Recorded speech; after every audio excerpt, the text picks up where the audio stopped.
Good afternoon, distinguished guests, faculty, students, and friends. My name is Yuhan Xia, Mistress of Ceremony. Today, we commemorate the 233rd anniversary of the United States Constitution.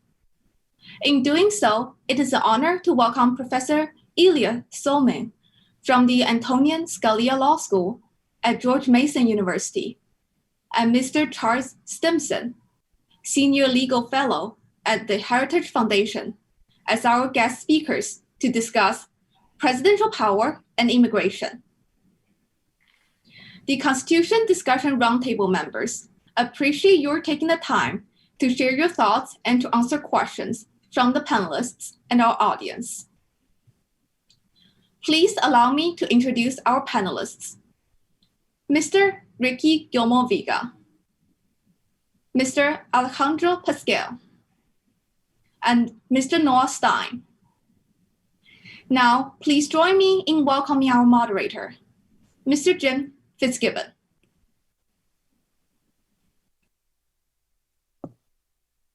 Thank you, Ms. Shia. Ladies and gentlemen, as Ms. Shia mentioned, we celebrate the 233rd anniversary of the signing of the U.S. Constitution this coming Thursday, September 17th, 2020. Article 2, Section 3 of the Constitution states that it is the duty of the executive, the president, to, quote, take care that the laws be faithfully executed. This clause also gives the president the power to enforce these laws passed by Congress. But the president can also sidestep Congress to exercise quasi-legislative power by issuing executive orders. At times, these executive orders may exceed the limits of the president's constitutionally delegated authority. Executive orders have been used liberally by many presidents. For example, in 1948, President Truman used an executive order to desegregate the armed forces.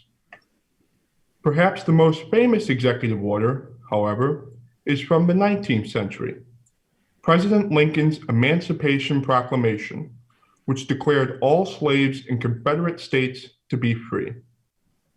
The Supreme Court has largely held these orders constitutional. More recently, the Trump administration has used its executive powers to enact controversial immigration policies. For example, in 2018, President Trump's national security travel ban restricted the entry of travelers from countries considered a national security threat. It passed constitutional muster, despite allegations that it violated the Establishment Clause by discriminating on the basis of religion.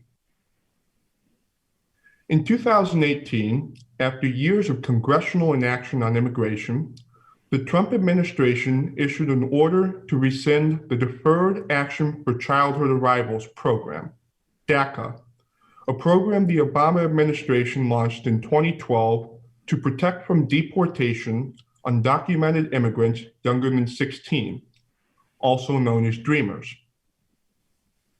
This summer, the Supreme Court blocked the Trump administration's attempt to end DACA, declaring that the administration's order did not follow adequate legal procedures and did not take into account how its action would affect the program's recipients. The court sent the case back to the Department of Homeland Security to clarify their argument. The decision keeps DACA in place, and as a result, Congress faces less pressure to act. Meanwhile, 650,000 Dreamers are in legal limbo. These cases raise a number of key issues, including executive power, national security, and immigrants' due process rights, and contains a dilemma. On the one hand, the Constitution asks the president to, quote, take care, unquote, that immigration laws be faithfully executed, and it gives him broad authority to do so. At the same time, the Constitution's due process clauses in the 5th and 14th Amendments may restrict the president's policy decisions. In sum, our question comes down to this. To what extent can the executive branch constitutionally enact or terminate immigration programs? This is our question. As we begin, Professor Somin and Mr. Stimson will each have 10 minutes for opening statements. At 1 minute, they will hear this warning sound. At the end of time, they will hear this sound. Professor Somin, the floor is yours. Thank you. I'd like to thank the organizers for holding this very timely event and all of you for watching it and taking part. The issue of executive power over immigration is one that you might say has been made great again over the last several years, as we've had massive and in many respects unprecedented executive restrictions on immigration, to the point where today, as a result of the latest round of them during the coronavirus crisis, we now have the US more closed off to immigration than it's ever been in our entire history. Even during crises like the Great Depression, the 2 World Wars, and so forth, we've never been so completely closed down, particularly to people who seek to make the United States their permanent home. And that is almost entirely the result of unilateral executive actions, as opposed to specific mandates by Congress requiring this. But in truth, the roots of the present unfortunate situation go deeper than the events of the last several years, and they go to 2 areas where the Supreme Court has largely fallen down on the job of enforcing the Constitution. And I will go over the 2 of them in order. One of them is that, to a large extent, the Supreme Court has exempted immigration restrictions from many of the constitutional constraints that apply to all other exercises of federal power. This is the so-called plenary power doctrine. Secondly, Congress, at least as interpreted by the Supreme Court, has delegated to the executive very broad power, seemingly over immigration. And that delegation is so broad that I would argue it violates the Constitution's strictures on non-delegation, the notion that one branch of government cannot simply give away its powers to another. Indeed, if anything violates non-delegation, it's these kinds of very sweeping grants of power that exist in the immigration field, at least as the Supreme Court has interpreted them. So first things first, I'd like to talk about the plenary power idea. And this is the theory that the Supreme Court has in various ways at least partly endorsed, most recently in the travel ban case in 2018, that normal constitutional constraints that restrict other exercise of government power either don't apply in the area of immigration or apply with much lesser force. So in the travel ban case, there was overwhelming evidence that the reason why President Trump had blocked all or nearly all entry into the United States by citizens of 5 Muslim-majority countries was because of discrimination on the basis of religion.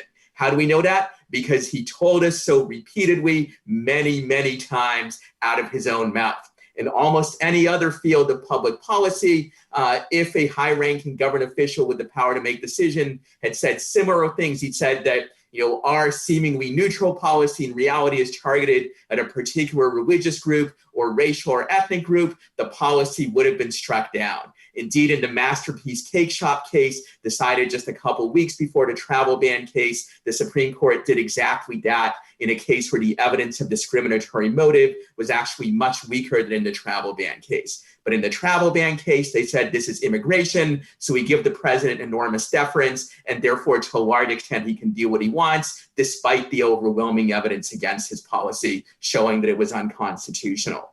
This applies not just to religious discrimination, but also to discrimination on the basis of race, ethnicity, and other otherwise forbidden categories. It also applies to discrimination on the basis of political views, which is permitted to a large extent in immigration law, even though it's not permitted in almost any other area of government policy. Nowhere else is the federal government allowed to condition various kinds of government benefits depending on what political views you have. But in immigration, this is permitted. It also applies to things like immigration detention and deportation. These things can be done with much less in the way of due process protections than almost any other comparably severe restrictions on liberty. The protections are so weak that every year the government detains hundreds or even thousands of actual US citizens, and in some cases even deports them. And it does so because the due process protections are so weak that ICE and other government agents that operate in this area, they often don't do their due diligence and don't tell the difference between whether somebody is a US citizen or not, and therefore they don't find out that they are until it's too late. And this happens repeatedly on a regular basis. Now, there's no basis in the text or the original meaning of the Constitution for distinguishing between immigration and other policy areas in this regards. There's nothing which says these constitutional restrictions apply except in the area of immigration. There are a few constitutional rights which it specifically said apply only to citizens, but that just makes it clear that other constitutional restrictions on government power, they don't protect only citizens or only people within the territory of the United States. They're supposed to protect everybody, and indeed that is how things were done during the founding era. It was widely recognized that these constraints applied to immigration policy and other areas of government policy, regardless of where the policy occurred or whether the target was a US citizen or not. The plenary power doctrine is a product of the late 19th century, the same period which gave us Plessy versus Ferguson and Jim Crow segregation, and its creation was largely motivated by the same sorts of racial and ethnic bigotry that motivated Plessy and other similar decisions on a domestic side. We have fortunately gotten rid of most of the domestic side legal precedents here. We should get rid of the similar ones on the immigration side, including the travel ban case, which is a textbook example of exactly the sort of double standard that occurs in this area. The other big area of flawed jurisprudence, which has brought us to our present past, is non-delegation. The Supreme Court last year in the Gundy case has, for the first time in years, reaffirmed that there's a limit to how much Congress can delegate its powers to the president. Exactly where that limit is drawn is, of course, debatable, but in the opinion written by Justice Gorsuch on behalf of two other conservative justices, and it is likely that the other two also agree with this, but they, for various reasons, didn't join it in this case. Justice Gorsuch said that the government cannot delegate to the president the power to create binding rules of law. Certainly, immigration is an area where there are binding rules. Indeed, people who cross the border illegally are subject to criminal penalties. The plurality opinion written by Justice Kagan on behalf of the liberal justices says that what is forbidden is, quote, unguided or unchecked authority. And unguided and unchecked authority is exactly what this president has exercised in the area of immigration and what the Supreme Court in the travel ban case has said he largely has. They applied Section 1182F of the Immigration and Nationality Act, which gives the president the power to exclude any non-citizens whose presence is considered, quote, detrimental to the interests of the United States. It doesn't limit the range of possible interests. It doesn't even require the president to prove that there is actually a threat to those interests. According to the Supreme Court's interpretation of that law, all he has to do is assert that it's detrimental, and that's pretty much enough. If there's anything that's unguided or unchecked discretion, or in Gorsuch's terms, creating a rule of law, they're leaving it to the executive to do so.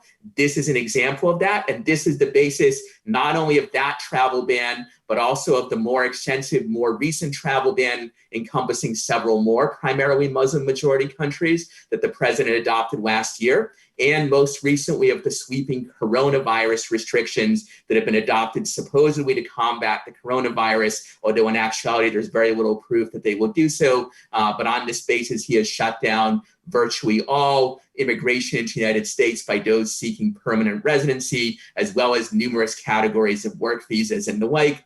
In the travel ban case and previous immigration cases, the Supreme Court actually did not decide the non-delegation issue. They addressed only other issues instead. There are currently cases that have been filed which would address the non-delegation issue, but if anything violates non-delegation, this does.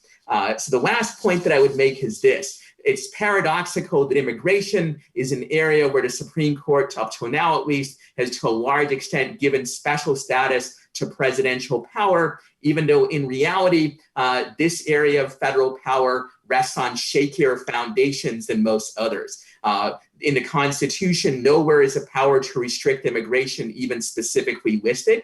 And such founding fathers as James Madison and Thomas Jefferson actually argued that no such power exists, that the federal government has no general authority to exclude immigrants simply based on the fact that they're citizens of a foreign country or the like.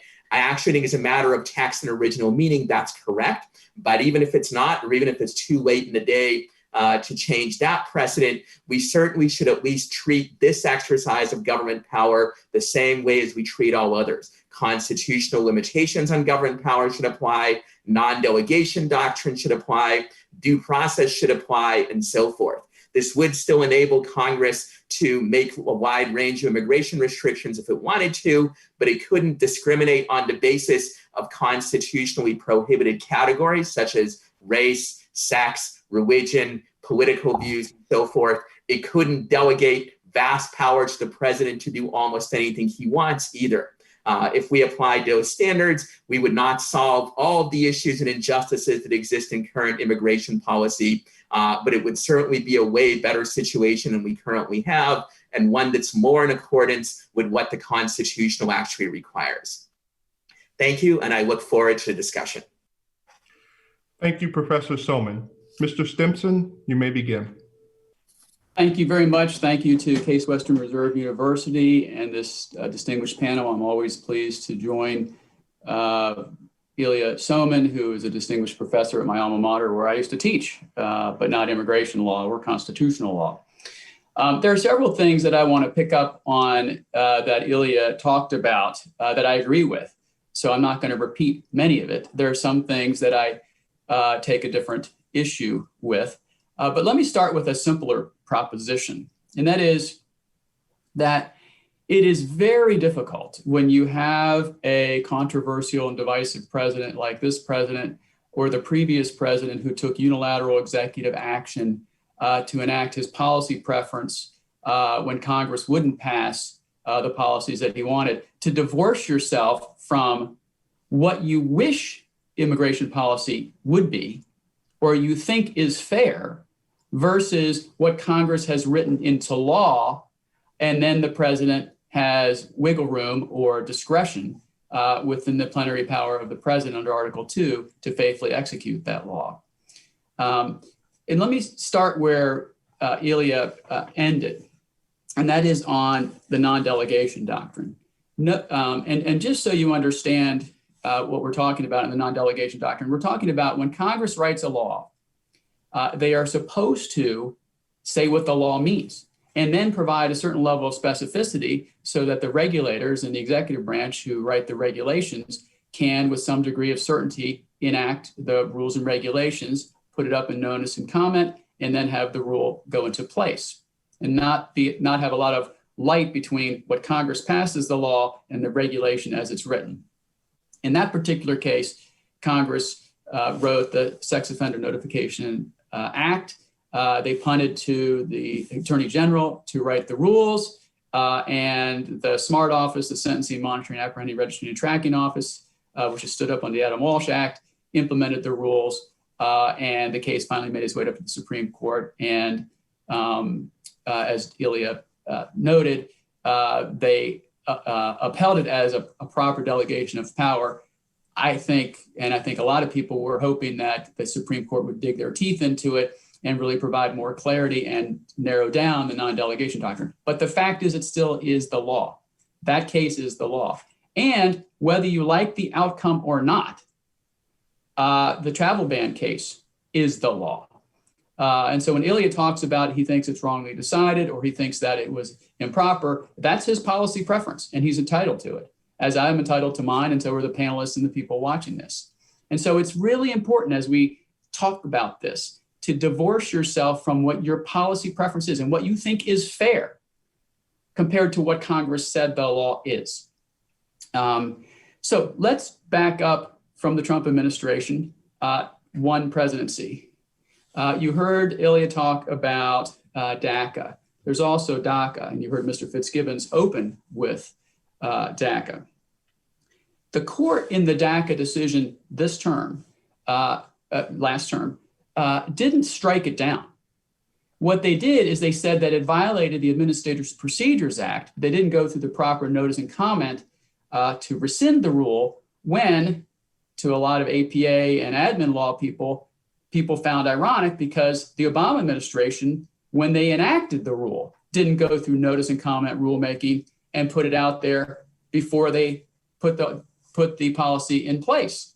And if we're gonna talk about what the president say and whether it should be used or not in court proceedings, President Obama said numerous times that he wasn't the king and he wasn't allowed to enact his policy preference, that it's up to Congress to work with him on comprehensive immigration reform. Yet at the same time, when he couldn't get what he wanted to Congress, he enacted DAPA and DACA.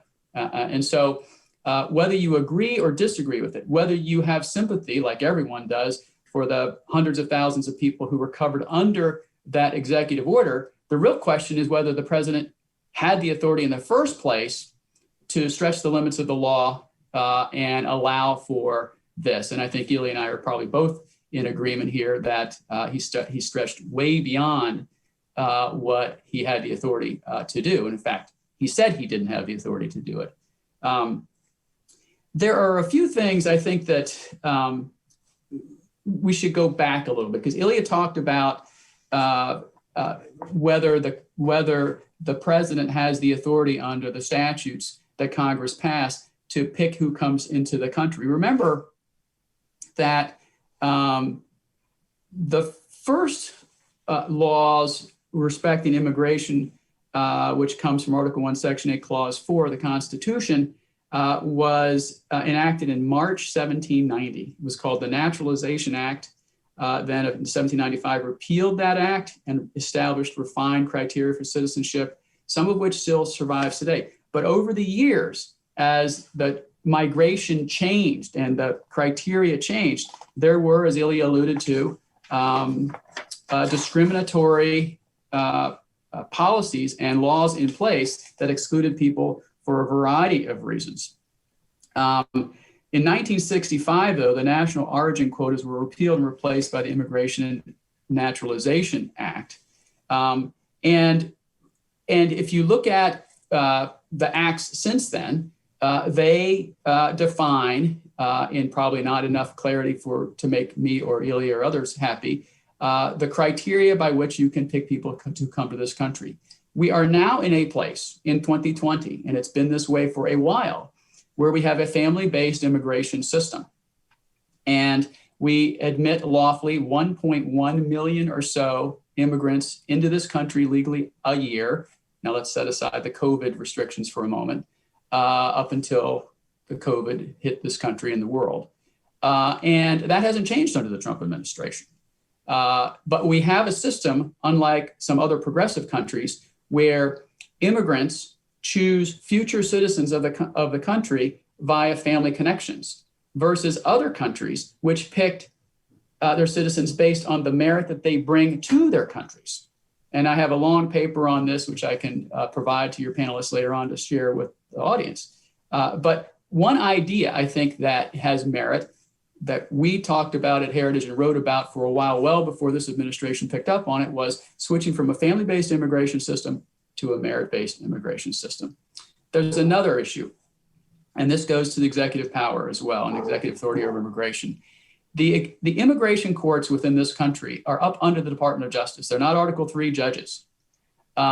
Immigration judges were given 20 years ago contempt authority by Congress, yet no attorney general who has the authority under the statute to give immigration judges contempt authority has given them contempt authority, nor do immigration judges, like any other judge, state or local or federal, have summary judgment authority or the ability to dismiss cases on the pleadings. And over 60 to 70% of cases in immigration courts at the end of their 792-day evolution fail because they lack merit. And the executive has the power to give those judges those powers, but they haven't. So this this executive authority works both ways. The executive has the authority to do things, I think, that disturb Ilya and others that he talked about. The executive also has the authority, as the law currently exists, to do things to tighten up the immigration courts. Here's why that particular power would be important to use. The circuit immigration judges around the country, and there's a 1.2 million case backlog in immigration courts, say that if they had summary judgment authority, in other words, to be able to dismiss a case without merit, or the ability to dismiss a case on the pleadings that lack merit on their face, that caseload would go from 1.2 million down to 30% of its size, which would be fairer to the people who have meritorious asylum claims. Because I think we all believe that if you have a meritorious asylum claim, you should get a fair, proper adjudication of your case and get to move it through the system. So as we talk about and debate the use of executive power in the context of immigration, it works both ways. And with that, I'll look forward to the question and answer period. Thank you, Mr. Stimson. We will now proceed with questions from the panelists. Professor Somin and Mr. Stimson, you will both have 5 minutes to address the question, 3 minutes to respond to the other speaker's point, and then 2 minutes to defend your original point. Mr. Ricky Gilmore Vega, you may present your question.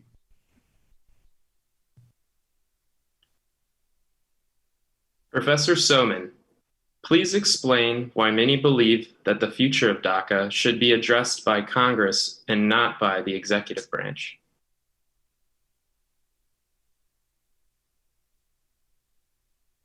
I need to unmute myself, or you need to unmute me. As we discussed in our presentation, the general assumption is that Congress is supposed to make policy in this area rather than the president. And even at times, the creator of DACA, President Obama, had previously said he might not have the authority to do it. My own view on this is that Obama did have the authority to do at least most of what he did in DACA, in that while the president can't make new laws on his own, the president can choose the extent to which they're going to enforce existing laws. Indeed, in the US, we currently have an unfortunate situation where there are just vastly more violators of federal law than the president can possibly go after. Probably a large majority of adult Americans have violated at least one federal criminal law at some point in their lives. Indeed, polls show that just a federal ban on marijuana has been violated by a majority of Americans at some point in their life. And some over 50% admit that they've used marijuana at some point in their life. And the true number is probably higher than that, because there may be some people that don't want to admit that to a pollster. So the president can only go after a small percentage of violators. And I think that also means he or she has the right to decide, we're going to prioritize some people systematically and ignore others based on how much of a threat they pose, how unjust the restrictions on their behavior are, and so forth. And certainly people brought in the way that the Dreamers were brought in, they're not responsible for any violation of law. They're escaping horrible situations. So if in any situation, it's just for the president to say that we're going to target somebody else, we're going to let you off, then this is one of those cases. But at the same time, it is also the case that if the president can do this, another president or even the same president can come back and say, as Trump has tried to do, that, well, I'm just going to reverse that and I am going to go after these people. It may be, and I think the Supreme Court was correct in this year when they said that if he's going to do that, he has to meet certain procedural requirements, but those procedural requirements are actually pretty minimal. What happened in this case is that the Trump administration's effort here, like much of what it's done in many areas, was so ramshackle, so badly designed that it couldn't meet even fairly minimal procedural requirements, such as giving consideration to the main point at issue, which is why it might actually be desirable to have these people be deported. The Trump administration, probably for political reasons, didn't want to directly say we want to deport the Dreamers. Instead, they rested their case on the idea that DACA was illegal to begin with, which I think is not true. And therefore, they sort of missed the boat on a very minimal procedural requirements. So ultimately, if the Dreamers are going to receive meaningful long-term protection, as opposed to sort of the precarious existence they lead now, and even the precarious existence they had under President Obama. It probably will require congressional action to give it to them. Obama said that he wanted those individuals to be able to come out of the shadows. I think it's a good thing that he brought them as far out of the shadows as he could. However, they're always, to some degree, halfway in the shadows until Congress acts on this, or more radically, until the Supreme Court does what I think someday they should do, which is revisit the question of how much power to exclude immigrants the federal government has in the first place. I actually think that James Madison was right when he argued under the original meaning that power doesn't exist in the first place. Charles mentioned the 1790 Naturalization Act. That's not an immigration restriction. That's a restriction on grants of citizenship. And that's almost the only kind of immigration legislation the federal government successfully enacted for the first 70 or 80 years of its history. But there's a difference between saying such and such a person is not eligible for citizenship and saying that person is barred entry to the United States entirely. And under the original meaning, Congress had broad power over the first, but not over the second. But we need not address anything so radical to deal with the issue of DACA, which in the short run at least can be best dealt with if Congress does grant these people protection, which could have been done at various times over the last several years, I will add, had not President Trump chosen to block the way to a deal on it. At any time over the last several years, if Trump had endorsed the idea of a so-called clean DACA, that is passing DACA without anything attached, it could have been done. But he chose not to do it because he wanted all sorts of concessions and other issues in exchange. Thank you, Professor Somin. Mr. Stimson, you will have 3 minutes to respond to Professor Somin. Let me pick up on Ilya's point, but try to answer Mr. Vega's question directly. In a roundabout way, I think what Professor Somin was saying, that when you pass a law, name one law, Mr. Vega, that Congress has repealed. It's really hard to think of one when you think about it. And so when you pass something into law and when you pass a law and the president signs it, it's more difficult to repeal it. Think about in the Obama administration, when the president, through various executive branches, wrote these so-called Dear Colleague letters. These were administrative letters that frankly had the force of law, that skirted the Administrative Procedures Act, and really radically changed and put things into essentially law, or the threat of law or regulation, by not going through the normal process. And of course, one of the more famous ones was the Dear Colleague letter from the Department of Education, which said that how campus tribunals should be organized when there's an allegation of sexual assault by a student against another student. And the Trump administration has, over time, rescinded many of these Dear Colleague letters. And to Ilya's point, the next administration, whether it's the Biden administration or the fill-in-the-blank administration 4 years from now, can repeal any of these executive actions or Dear Colleague letters. And so that's why if you put it into law, it is going to be harder to repeal. There's another piece. Noticeably absent from the discussion right now is what happened in my lifetime called the Simpson-Mazzoli Act. The Simpson-Mazzoli Act was, and I've written about it extensively at heritage.org, was an act in the 80s where President Reagan signed this immigration reform proposal that said that in exchange for beefed up border security, the Congress would provide funds, but also the administration would then be allowed to, and the law would allow certain people to get amnesty. So about 2.5, almost 3 million people got amnesty, and the funds to beef up the border weren't forthcoming in a timely manner.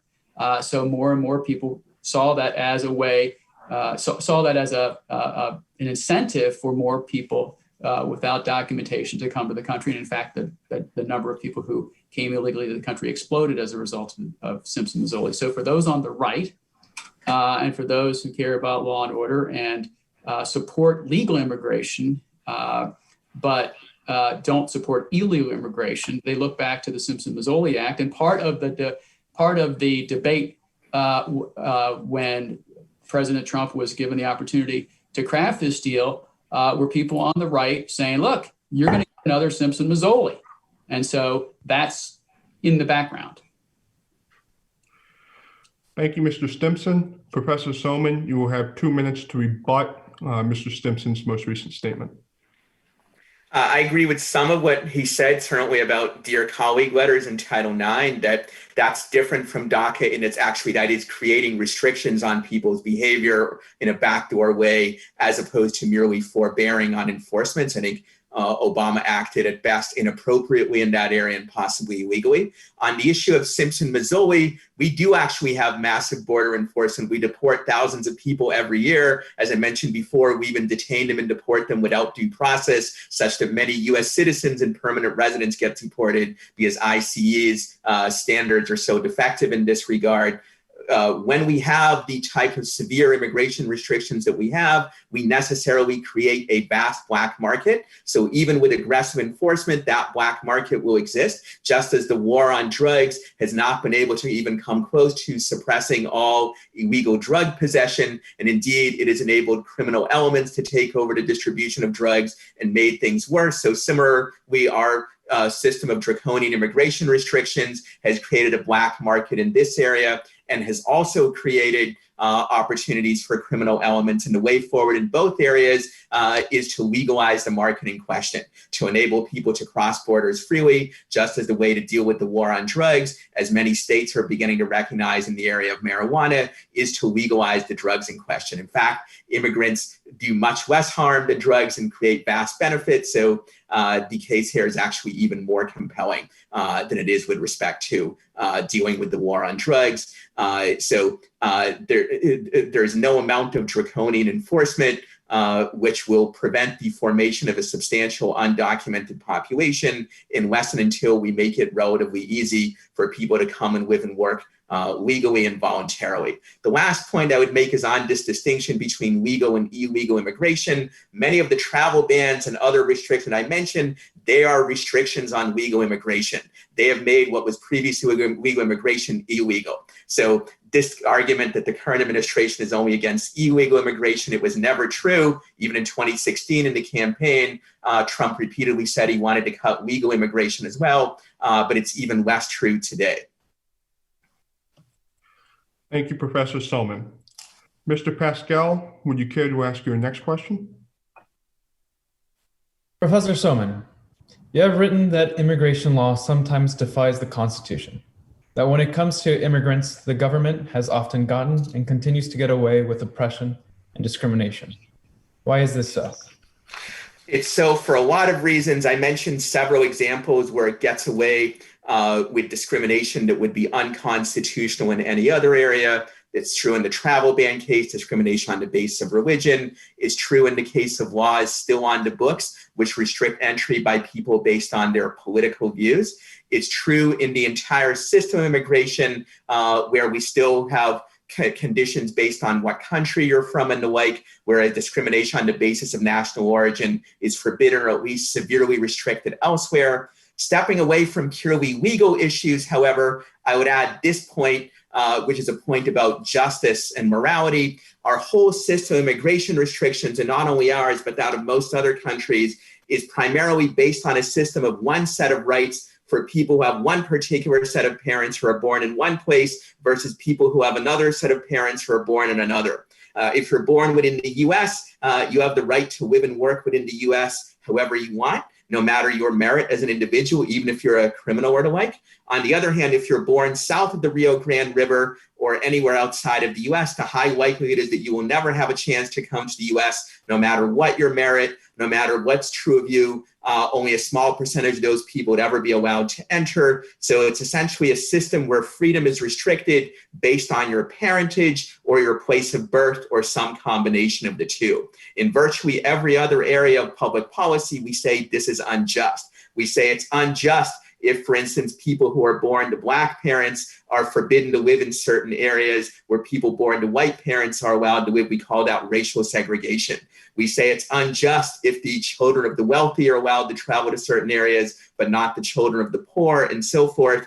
And we certainly condemn a medieval system like serfdom, where if you were the child of an aristocrat, you can live and work where you wanted, but if you were born a serf, you could only move around with the permission of the master, with the permission of the nobles. And unfortunately, on an international scale, immigration restrictions work much the same way as medieval serfdom did. Certain people are allowed more or less to live where they want. A large part of the world's population, however, is forcibly trapped in deeply unjust societies, in oppression, simply because they made the mistake of choosing to be born in the wrong place or to the wrong parents. And I think that's deeply unjust. I think over time, more people have begun to recognize that. I hope eventually we will change to a system where there's a presumption of freedom of movement across international boundaries, just as we currently accept that there's a presumption of freedom of movement across internal ones. That may be compatible with certain restrictions, where restrictions are the only way to avoid a dire threat, like if it's the only way to control the spread of a deadly disease or the like, though I'm skeptical of many of the travel restrictions currently imposed with respect to COVID. At least in principle, you might be able to say, well, this is an extreme, exceptional situation. But certainly as a general matter, our current system of immigration restrictions is deeply unjust in ways that we readily recognize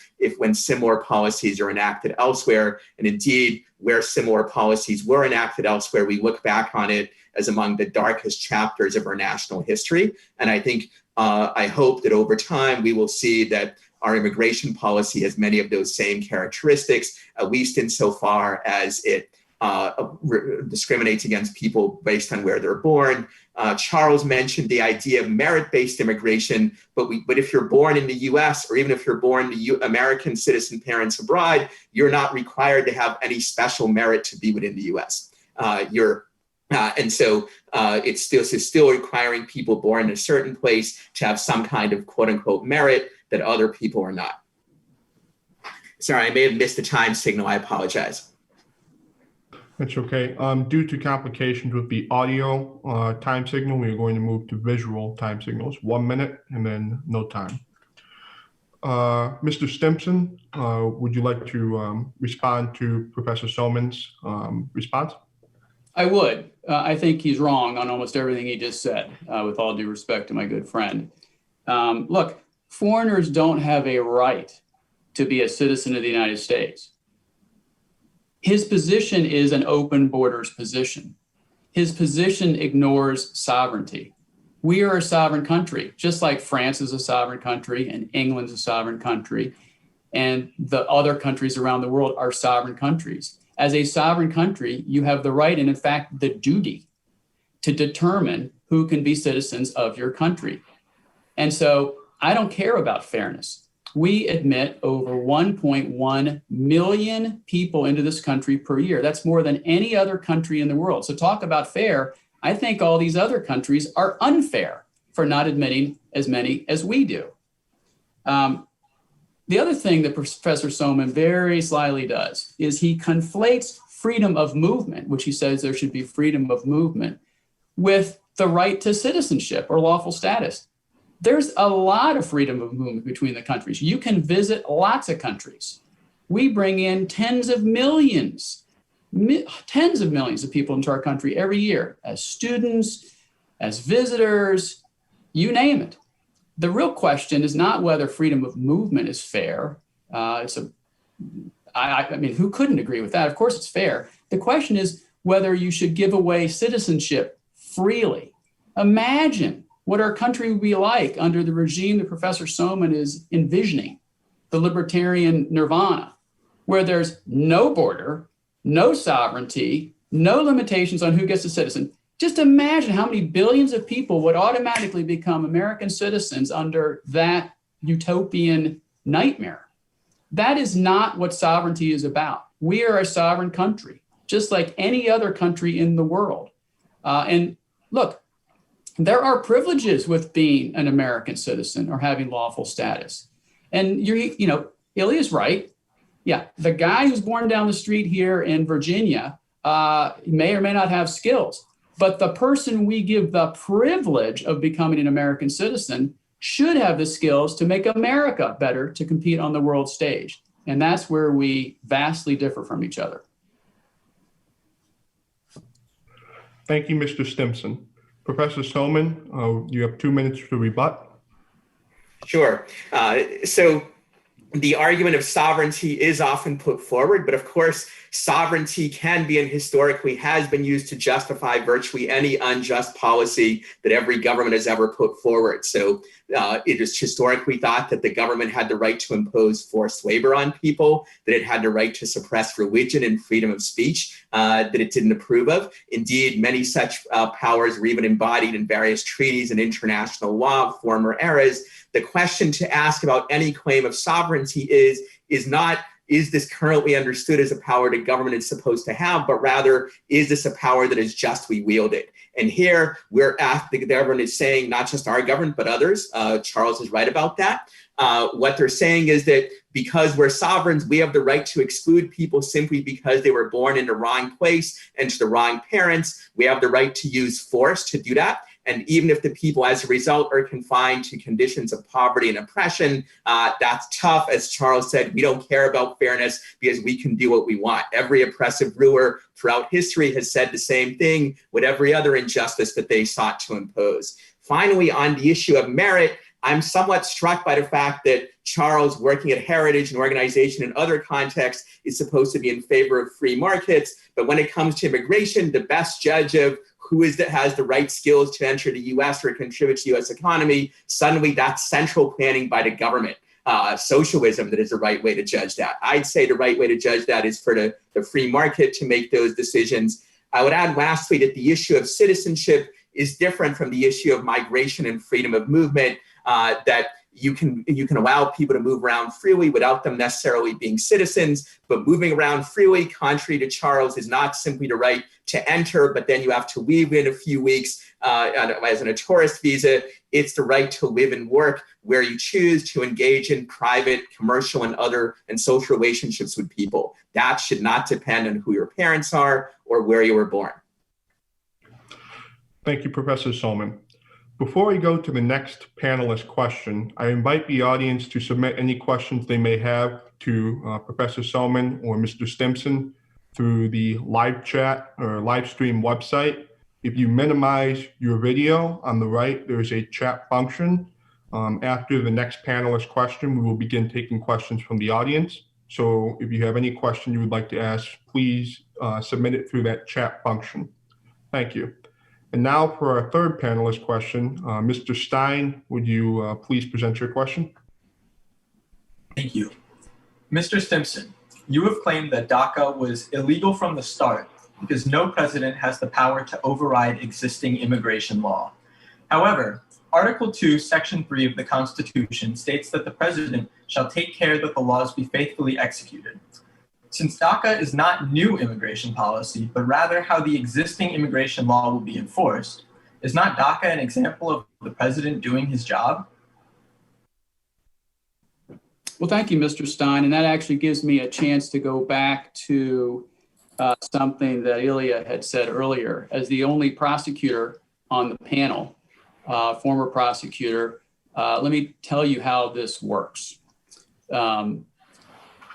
Yes, when the laws are passed in the executive branch, you have to faithfully execute it. And I think Ilya has a good point that there are, believe it or not, finite resources, even though doesn't feel like it, that the government has, and it has to make choices about which cases to adjudicate. So for example, there's nobody sitting in jail today for simple possession of marijuana, despite what the libertarians want you to believe. I mean, if you see that, that's just not true. The average person who's sitting in jail for possession of marijuana had 114 pounds of marijuana in his possession, which is enough for 250,000 marijuana cigarettes. Obviously, he was distributing marijuana. But when it comes to prosecuting immigration cases, what the law required at the time was a case-by-case analysis of each situation, which you want, right? As a prosecutor, you don't want prosecutors to paint with broad strokes. And what the Obama administration did is when they didn't get their way from Congress. They didn't get their policy preference. They just took a whole class of people, very sympathetic class. I'm entirely sympathetic towards the DACA recipients. I lived on the border in San Diego. I get it. But they just decided as a class that they'll defer their prosecutions. They'll give them this grant of essentially administrative amnesty because that's prosecutorial discretion. That is not prosecutorial discretion. If it is, that puts us in a bad situation. You don't want the government to be engaged in that type of wholesale judgment. And so I think it was illegal from the start because they didn't go through the steps the way they needed to. If they wanted to look at a case-by-case basis, then that would be entirely appropriate as a matter of prosecutorial discretion, but they didn't.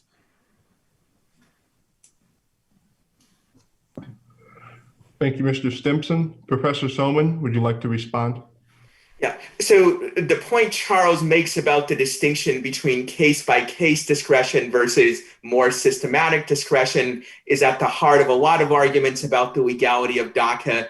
I actually think this distinction is for the most part a false distinction, because unless your case-by-case discretion is going to be completely arbitrary, like you're going to say, well, with each person, I'm going to roll a die, and if it's 1 to 3 on a 6-sided die, he gets off, and if it's 4 to 6, I'm going to prosecute him. Unless you're going to do something like that, you have to have some general criteria that you apply that will guide your case-by-case discretion. For example, how much harm has the possible offender does, how much of a priority is this case versus some other cases, and so forth. And if you can use those general criteria in an individual case, you should also be able to apply them systematically. And if a particular prosecutor can say, as many of them routinely do say, I'm just simply not going to prosecute anybody who merely possesses marijuana as opposed to distributes it, and that can apply anytime that prosecutor makes a decision in their particular area, then the president, who is ultimately the boss of all the prosecutors,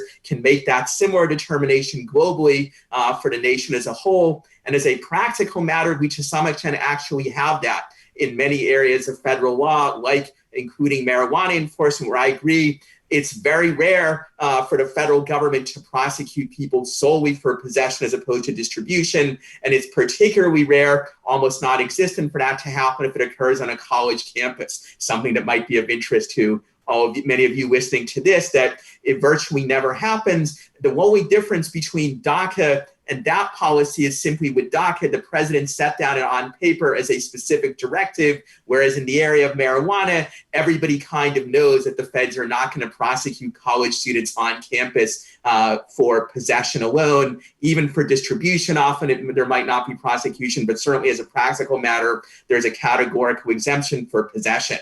Now, of course, a future president can say, well, I'm going to change that. I'm going to call up my U.S. attorneys and say, you guys got to go after all the college students who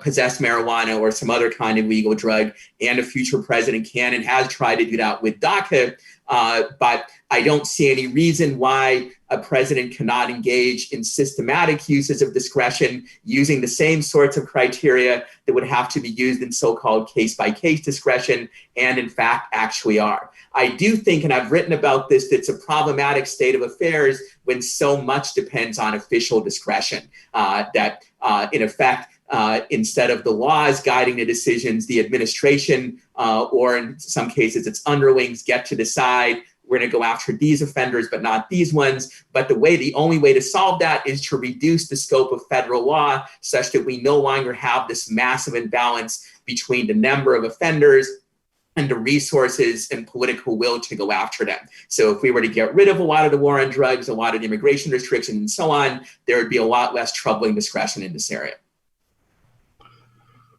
Thank you, Professor Somin. Mr. Stimson, you have 2 minutes to rebut. I always love debating my libertarian friends because no matter what we're debating, it always devolves to pot, which seems to be an obsession by my libertarian friends. Look, the president's not in charge of all prosecutors. That's just ridiculous. there's no police power in the federal government. The states enjoy police power, and most prosecutors are state and local prosecutors. I've been both, and I've also been a federal prosecutor. When I was in AUSA, I never prosecuted a pot case ever. And by the way, I never prosecuted a pot case or defended one as a defense attorney when I was a criminal defense attorney. And notice how my good colleague on the other side is okay with class distinctions in the DACA context, but all of a sudden, 10 minutes ago, was banging the drum on how the asylum process is very unfair to individual applicants who go through individual court decisions. So I just find that contradictory and not explainable, except that my colleague is espousing his policy preference again, which is what I warned about in the beginning. You have to be careful about imbuing your personal views and your policy preference versus what the law allows. And it is not fair for the government, and I think Ilya and I probably agree on this, to just paint with a broad brush and say, well, you guys are sympathetic, so we're just going to, under the guise of prosecutorial discretion, not prosecute you because we couldn't get what we wanted from Congress. So we're going to have a hissy fit and set up this DACA program. And no one's going to criticize it because they're a sympathetic group. It sets a bad precedent for the future on any number of other topics that a future president wants to do that for.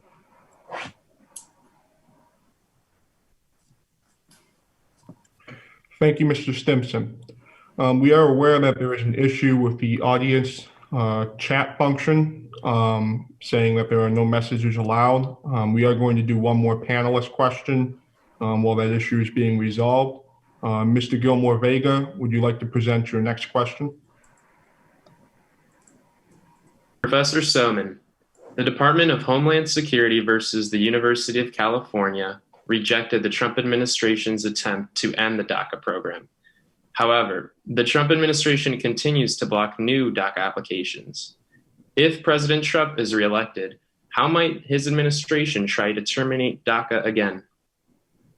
I think there's little question that if they are reelected, that they will find one way or another to terminate it. They have a number of different options that they can pursue. One that they've already tried to pursue is to try to just sort of whittle down the scope of DACA without completely eliminating it. You already mentioned that they're trying to cut back on, or even perhaps completely ban new applications, even though the existing program actually included new applications as well as current participants. I think in the longer term, what they can try to do is simply meet the requirements of the Supreme Court decision, which, as I mentioned before, are not that onerous. They could simply meet the two criteria the Supreme Court said they didn't meet. One is take account of the reliance interests of the existing participants, which they failed to do in the current process. They could then simply say, well, yes, these reliance interests are there, but we think there's other considerations that override them, rule of law, or sending a message or other kinds of things. And those considerations need not be all that compelling in order to meet the standard. They would also have to directly meet the issue of why they think these people should be deported, as opposed to arguing merely that, as they try to do earlier on, that the DACA program is illegal and therefore it has to be terminated for that reason. So they're one way or another. I think if there is a second term of Trump, it is highly likely he will find some way to end the program which meets the requirements of the Supreme Court decision. The Supreme Court decision is a temporary reprieve for the DACA recipients, much more than is a permanent one. Now, it's possible that whatever they do, they might blunder into new legal problems that this administration tends to do in a lot of what it does. So that's always possible, but it's also possible that even their blundering will not be so severe that they will find a way to meet this relatively easy burden. So as a practical matter, DACA is on the ballot in this fall election. I think it's very likely that it is.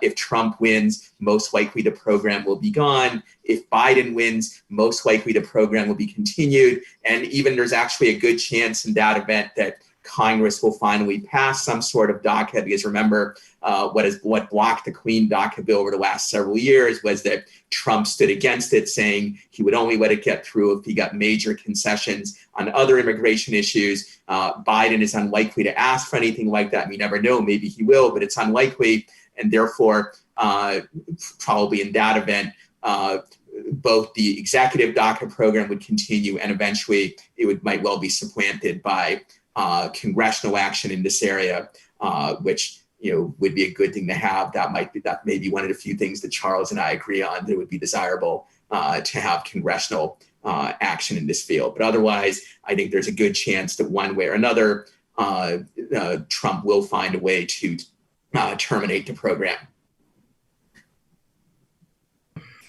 Thank you, Professor Somin. Mr. Stimson? I'm in violent agreement with almost everything Ilya just said, except let me put a finer point on something he mentioned. The Trump administration just has not been good at administrative law.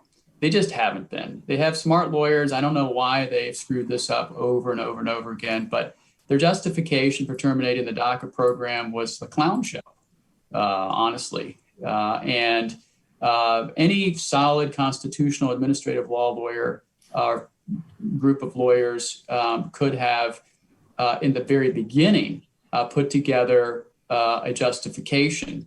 But the DHS secretary's first declaration and the subsequent ones simply didn't cut the mustard.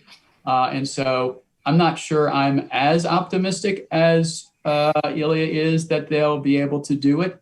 I mean, obviously the things that Ilya ticked off, the reliance interests, and I'm not sure that the Trump administration would try to tackle in their justification any issue regarding deportation. I think given how hard the hard time they've had simply doing admin law 101, I'm not sure they're even going to go down that road. But I can't improve upon Ilya's other comments with respect to that. Thank you, Mr. Stimson. Professor Somin, do you want to rebut? Since we find ourselves mostly in agreement on this particular issue, I will merely add that this does relate to a broader point that I would make. It's that when you look in the area of immigration policy, part of the reason why they've had trouble with administrative law in this area and had trouble getting capable people to defend it is that many, not all, but many capable people realize that this administration's policies in this area are so unjust and so cruel that they don't want to be associated with them. And therefore, they end up having to rely more on hacks than otherwise would be the case. I think, well, obviously, it's unfortunate that hacks like Stephen Miller and others are in power in this area, in this administration. But in the long run, that might be a good sign because people are gradually recognizing that at least these more extreme policies are unjust. But for reasons I tried to emphasize before, the injustice of the more extreme policies is the tip of a larger iceberg of the general injustice of restricting where people are allowed to live, where they're allowed to work, simply because they were born in the wrong place or on the wrong or of the wrong parents and the like. And perhaps that recognition will gradually expand to more people. Thank you, Professor Somin. We will now be moving to the audience question portion of the program, which will follow the same format as the panelist questions.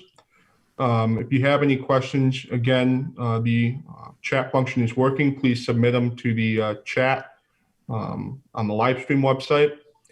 Our first question is for Mr. Stimson.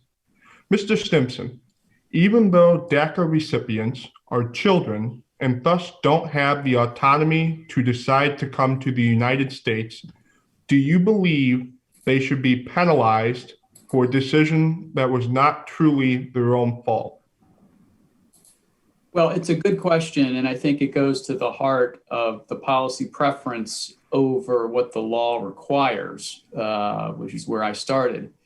And it is true, as Ilya pointed out earlier, immigration law, no matter how well executed and specified by Congress or not, people are going to abuse the system. We know, for example, from the previous administration and this administration, because of actions that the previous administration took and this administration took, people are exploiting children to get other family members and other children into the country, which is despicable. And I think we can all agree on that. But the proper way for a minor, and by the way, all these DACA recipients are not minors, from my research and from what I've read. but the vast majority were when they were brought to the country. We're supposed to have parents who sponsor them or family members in the country who sponsored them in the first place. That's the legal way. And so I'm entirely sympathetic to their situation. And I have friends who are in that situation, but I'm not sympathetic to ignoring the rule of law. And in fact, I think we need to enforce the rule of law. And if we don't like it, we need to get Congress to change the law. Thank you, Mr. Stimson. Professor Somin, would you like to respond? Sure. I think this issue goes to the more fundamental injustice of immigration policy generally, in that the reason why this group is sympathetic, and very understandably so, is that not only were they children or did they not choose to be born in the wrong place in the first place, but they also were brought across the border in a situation where they didn't have a choice, and that makes them particularly sympathetic. But even in the quote normal case where we exclude people, in most instances we exclude them on the basis of something they also had no control over, that is who their parents were or where they were born. And based on that, we use force or the threat of force to consign them to a life of poverty and in many cases also oppression. And if the DACA recipients are sympathetic because they're in a situation within the United States where they had no real choice about being put into that situation, I think the same point should apply to the person who currently lives in Guatemala or somewhere else, or Haiti or Cuba or Venezuela, and they live in deeply unjust conditions, and they're confined to that by force simply because they were born to the wrong parents in the wrong place. So the difference between them and a DACA dreamer, so to speak, is a matter of degree rather than kind. In both cases, if people are forcibly kept out or if they're deported once they enter the United States, because of a circumstance of birth, they are then forced into a situation of severe injustice and oppression. And for a reason that we would readily recognize as morally arbitrary in pretty much any other area of government policy. Thank you, Professor Somin. Mr. Stimson, would you like to respond? Yes, and notice how my colleague keeps using the phrase wrong parents, wrong place. The underlying sub silencio message is this is the right place for everybody. And we don't need a border. But because I chose the wrong parents for these people and the wrong place, they can all come here. That's not the definition of a country. In fact, that's the definition of a non-country. I don't know what the hell it is, but it's not a country. And we're a sovereign country. And by the way, when I said we don't care, we have an asylum statute and system that takes under consideration very specific criteria for people who were born to the wrong parents in the wrong place or whose countries wrong them for and persecute them for religion or other delineated things. So our asylum system takes that into consideration, and that is built on the rule of law and has compassion built into it because we realize that there are other countries that are and other regimes that persecute people. And talk to people who are first generation Americans and see whether they were persecuted or why they came here legally to this country. And that's because life wasn't as good there. But we are a sovereign country like all the other countries in the world, and we have a right to choose who becomes a citizen of this country. Thank you, Mr. Stimson. Our next audience question is also directed to Mr. Stimson. I'm puzzled. Why is DACA a matter of prosecutorial discretion rather than allocation of resources within a bureaucracy? There are plenty of other situations in which funds are not sufficient to pay for all of the responsibilities of a bureau. For example, triage within hospitals. Well, lawyers don't have a Hippocratic oath, and doctors do, so they have to do no harm and save people. There's one difference. But to the broader question here, when you come into this country illegally, you put yourself at risk that if caught by the authorities, you're asked to either voluntarily leave or challenge the government to force you to leave. And so DACA recipients, in other words, people who were minors when they were brought here, are here nonetheless illegally. And so if they came into the sights of the government, either in any way, their case would be adjudicated or should be adjudicated on a case-by-case basis. And so it would have been entirely appropriate for the Obama administration on a case-by-case basis, I believe, to say, well, John's case and Susie's case and Martha's case and Alice's case on an individual basis, we're going to defer the prosecution of that for this and this and this reason. But to take a broad brush and say, well, all you people, every single one of you, I'm not going to look individually at this case, it's just every single one of you, we're not going to prosecute. Imagine what that does to other laws on the books. Let's say, for example, a new administration comes in, the Biden administration, they go, you know what, we like bank robbers. We really do. So we're going to direct all 94 of our U.S. attorneys' offices not to prosecute one bank robber. We're going to defer those prosecutions.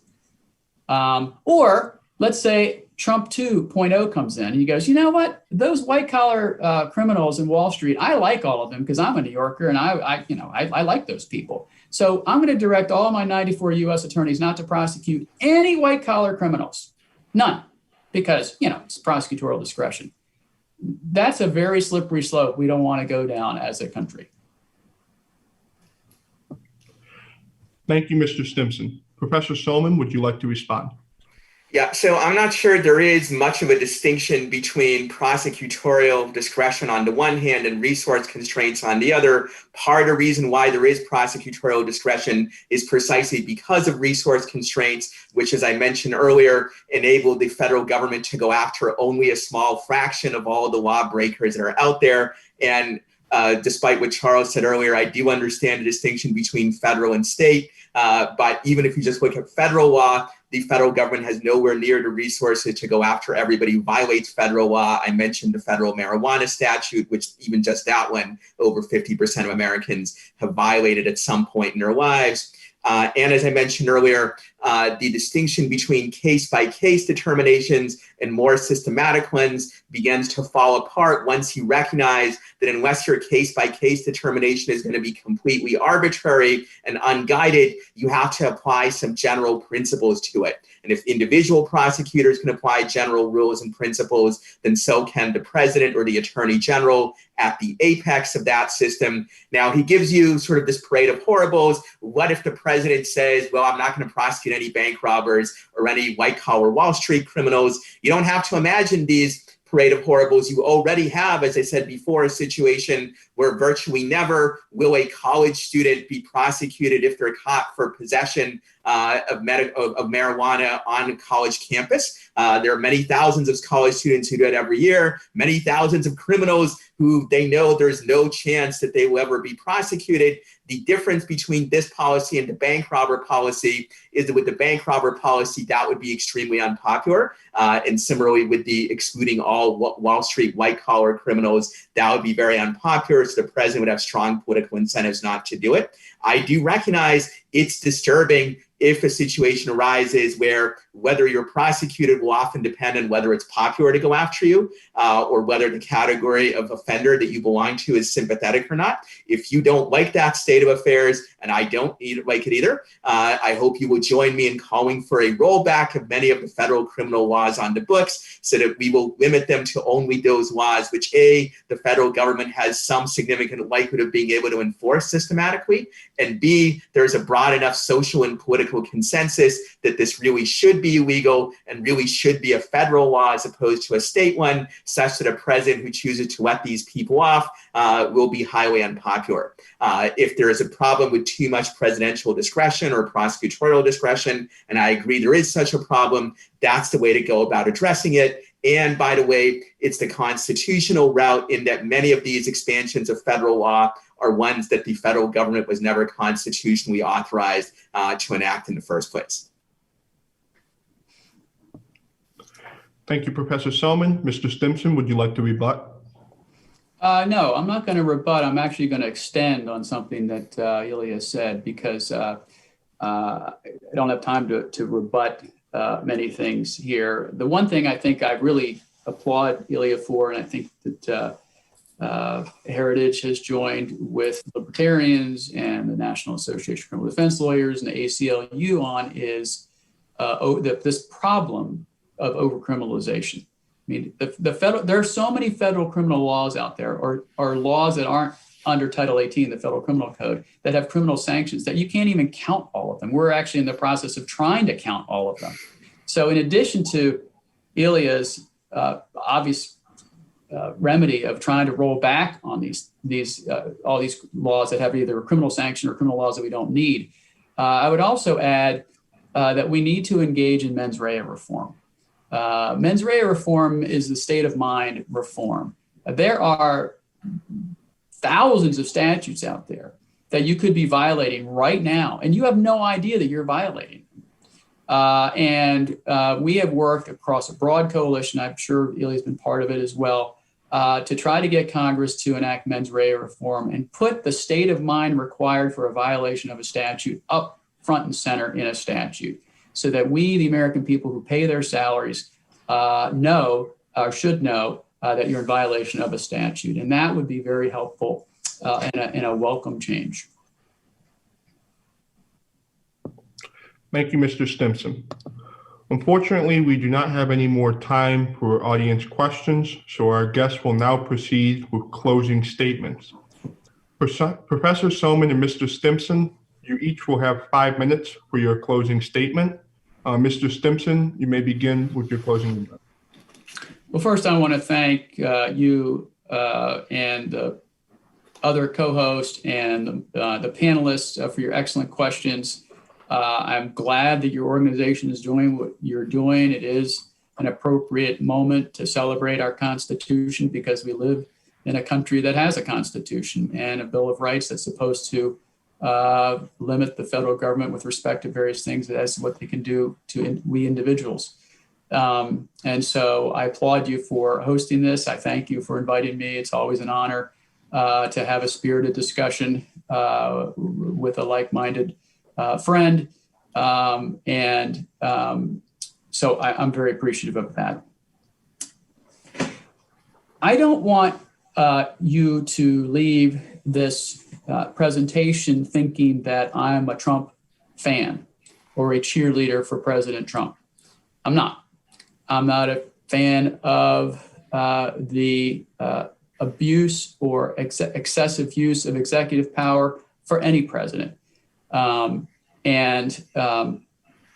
thought that I could point to the presidents in my lifetime, going back to when I was a young adult, President Nixon and every president since then, who have taken liberties with their executive authority, whether as the commander-in-chief or in domestic policy areas.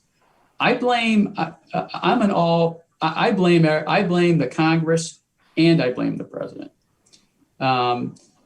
Look at Article 1, Section 8, Clause 11, the Declare War Clause. Congress has declared war only 5 times, yet they've authorized the use of military force over 40 times. From small little actions like against the Barbary pirates to huge other actions, and of course the 5 declarations of war. But the presidents, every president in my lifetime has taken unilateral military action, arguably under the guise of their Article 2 powers as the commander-in-chief. And the War Powers Resolution that every president's authority, every presidency has determined to be unconstitutional, hasn't necessarily cabined their use of military action. And I think every president in my lifetime has taken unilateral executive action on the domestic policy front, whether it's in immigration or not. And so I think there are several remedies. 1, more congressional oversight.